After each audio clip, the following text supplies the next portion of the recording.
Hello friends, welcome to the easy start with Leena. तो आज की क्लास में हम देखने वाले हैं problem based on a gamma function.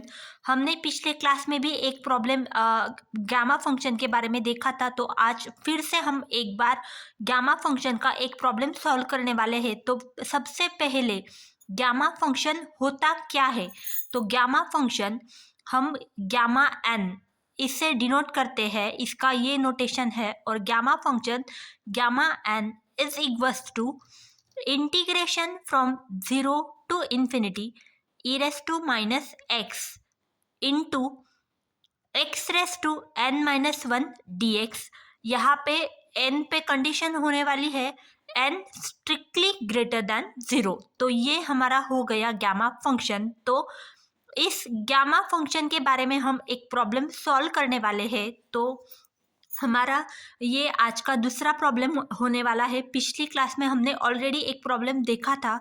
तो ये problem integration I is equals to integration from 0 to infinity e raise to minus root x into x square into d x. तो हम स्टेप वाइज प्रोसीजर देखने वाले हैं कि इस problem को हम कैसे सॉल्व करने वाले हैं। तो सबसे पहला स्टेप हमारा होने वाला है स्टेप 1। हमें क्या करना है, हमें सब्स्टिट्यूशन मेथड जो है वो यहाँ पे हम यूज़ करने वाले हैं। तो सब्स्टिट्यूशन मेथड में हम क्या करने वाले हैं, ई रेस टू ये जो पावर है रूट एक्स, इसे हम पुट करने वाले हैं root x is equals to y, squaring on both side. तो स्क्वेयरिंग करने के बाद ये आ जाता है x is equals to y square. उसके बाद स्टेप 2 में हम देखने वाले हैं, निकालने वाले हैं derivative with respect to x। तो डेरिवेटिव कैसे निकालते हैं ये हम सबको पता है। तो डेरिवेटिव आने वाला है 2y dy is equals to dx। x का डेरिवेटिव आने वाला है dx और y स्क्वायर का डेरिवेटिव आने वाला है 2y into D Y.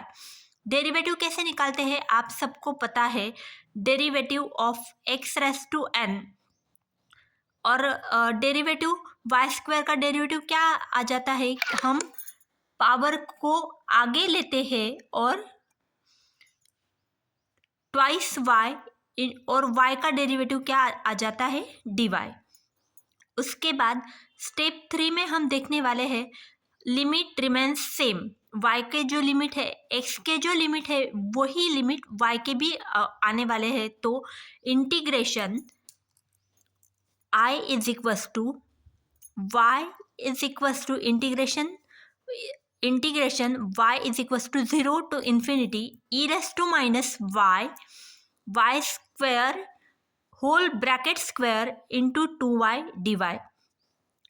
Simple है ये। इस स्टेप में हमने क्या किया है, रूट एक्स की जो वैल्यू है वो y यहाँ पे पुट कर दी है और x की वैल्यू क्या है y स्क्वायर और ये x का स्क्वायर था तो होल ब्रैकेट स्क्वायर, और हमने क्या किया है dx की वैल्यू पुट कर दी है 2y into D y, put all the values.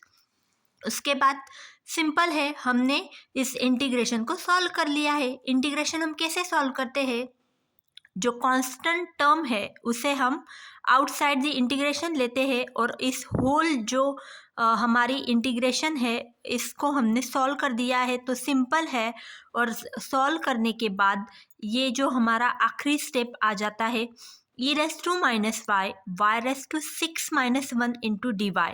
तो ये हमारा इस फॉर्म में आ जाता है। आप देख सकते हैं ये E raise to minus X raise to n minus 1।